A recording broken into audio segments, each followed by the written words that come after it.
श्री बांके बिहारी लाल की जय।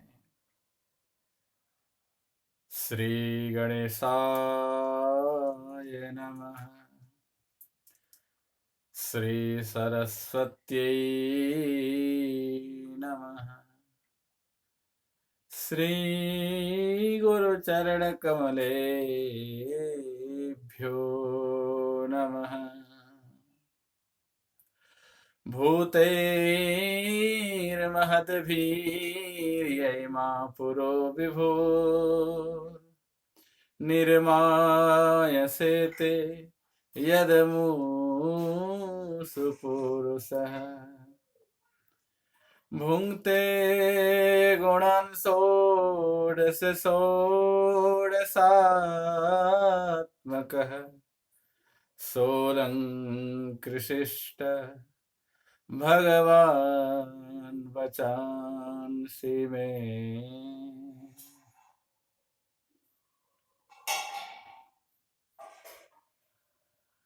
बड़ा हर्ष का विषय है प्यारे सज्जनों। आज मैं आप लोगों के समक्ष श्रीमद् भागवत की जो महिमा है उसको लेकर उपस्थित हुआ हूं। श्रीमद् भागवत की वास्तविक जो महिमा है उससे अधिकतर लोग अनभिज्ञ हैं, उस महिमा को नहीं जानते। और जब तक हम महिमा को नहीं जानेंगे, जब तक हम उसकी स्थिति को नहीं समझेंगे, तब तक हमें वास्तविकता का आभास, वास्तविकता का ज्ञान असंभव है।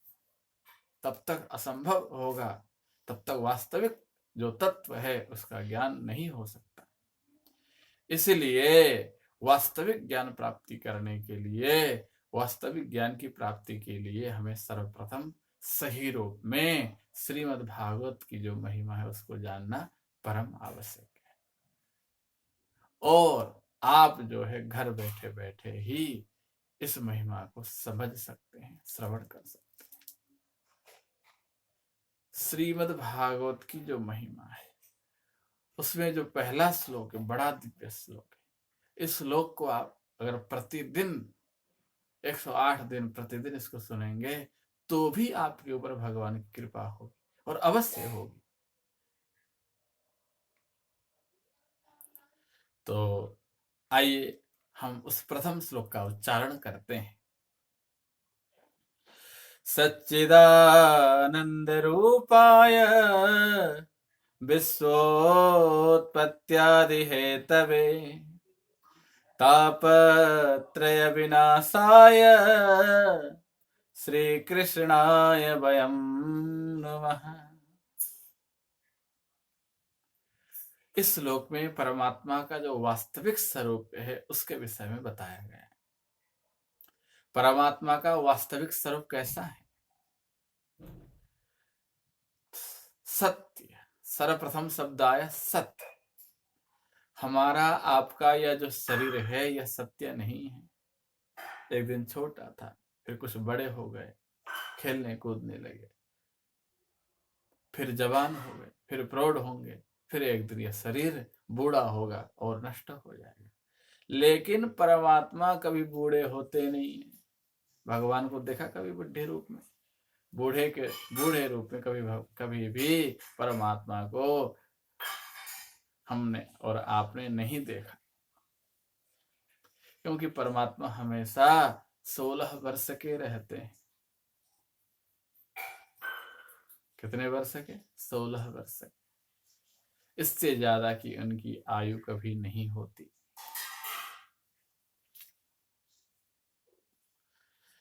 इसलिए भगवान सत्य हैं, हम आप सत्य नहीं है। सत्य त्रिकाला बाधित सत्य, भूत भविष्य वर्तमान, इन तीनों कालों में जो एक रस में रहे, जो एक रहे, उसको कहते हैं सत्य। और वही सत्य स्वरूप है भगवान का स्वरूप।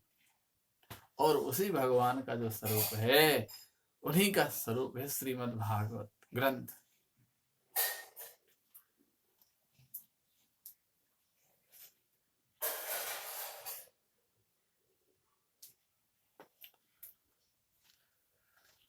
तो यह सत स्वरूप है भगवान। सत, दूसरा शब्द आया चित्त। चित्त का मतलब होता है प्रकाश, ज्ञान।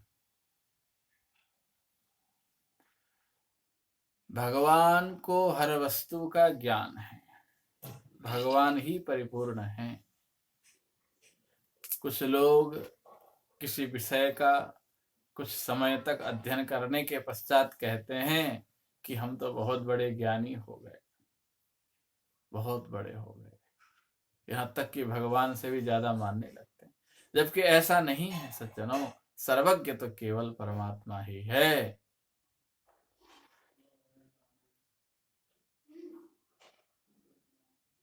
चित, चिद यानी प्रकाश स्वरूप।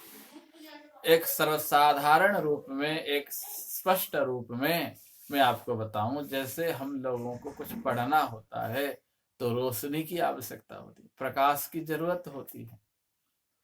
लेकिन उस परमात्मा को कभी भी कहीं से किसी से प्रकाश की कोई आवश्यकता नहीं पड़ती, क्योंकि वो प्रकाश स्वरूप है। परम प्रकाश रूप दिन राति, नहीं कछु चाहिए दिय घृतवाती। न तो दीपक की जरूरत है, न किसी बाती की बत्ती की जरूरत है, क्योंकि भगवान का स्वरूप ही ऐसा है, प्रकाश स्वरूप। और आनंद, तीसरा शब्द है आनंद। तीसरा शब्द है आनंद। आनंद भी बड़ा अद्भुत शब्द है सज्जन। आनंद किसे कहते हैं? आनंद वह स्वरूप है जिसे हर कोई चाह रहा है, लेकिन प्राप्ति किसी किसी को होती है। आनंद का स्वरूप हर किसी को नहीं प्राप्त होता। चाहते हैं तो सब है मुझे आनंद मिले, सब चाहते हैं। आप भी चाहते हो, मैं भी चाहता हूं।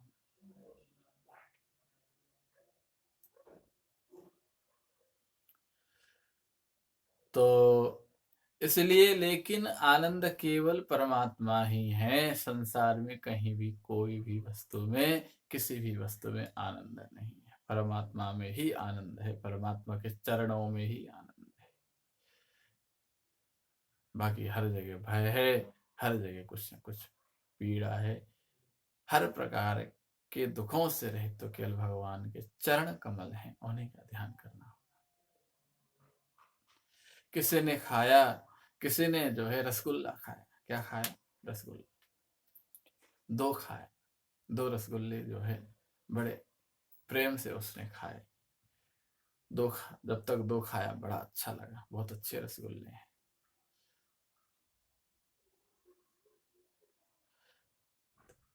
किसी ने कहा एक और खा लो, एक और खा लिया। दो और खा लो, दो और खा लिया। अब कहा एक और लो, बोले नहीं अब नहीं। क्यों?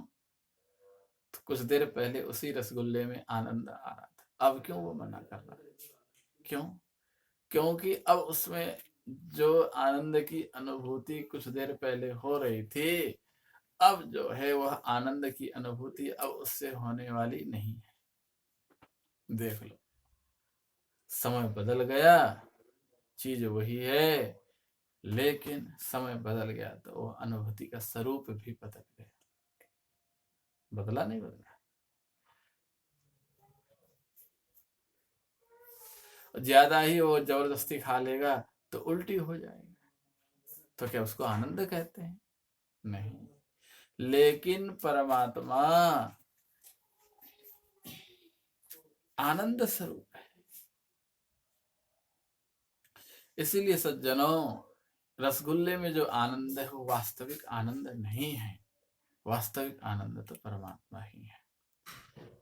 अगर वास्तविक आनंद होता, जो आनंद है, आनंद प्राप्ति के पश्चात कभी दुख हो ही नहीं सकता।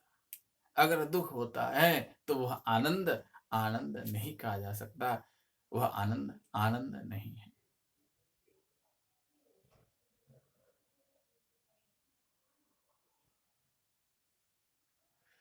सच्चिदानंद रूपाय विश्वोत्पत्ति आदि है। विश्व के उत्पत्ति, आदि शब्द लगाया, उत्पत्ति, पालन और संहार के जो कारण हैं, हेतु हैं।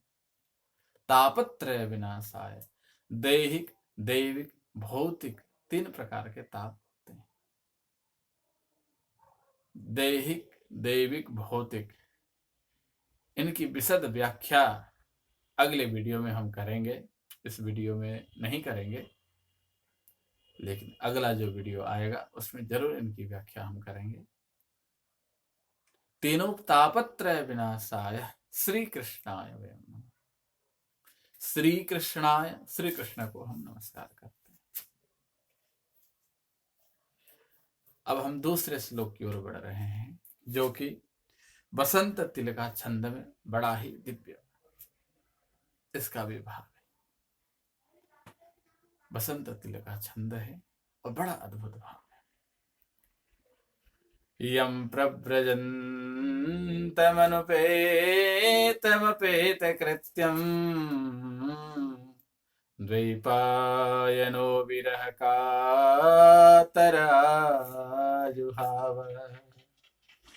पुत्रेति तन्मयतया तरवोऽभिनेदुस् तं सर्वभूतहृदयं मुनिमानतोऽस्मि।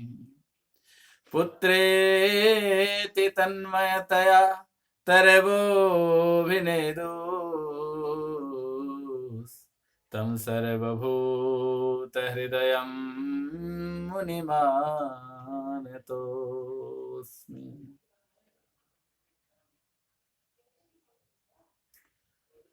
प्यारे सज्जनों,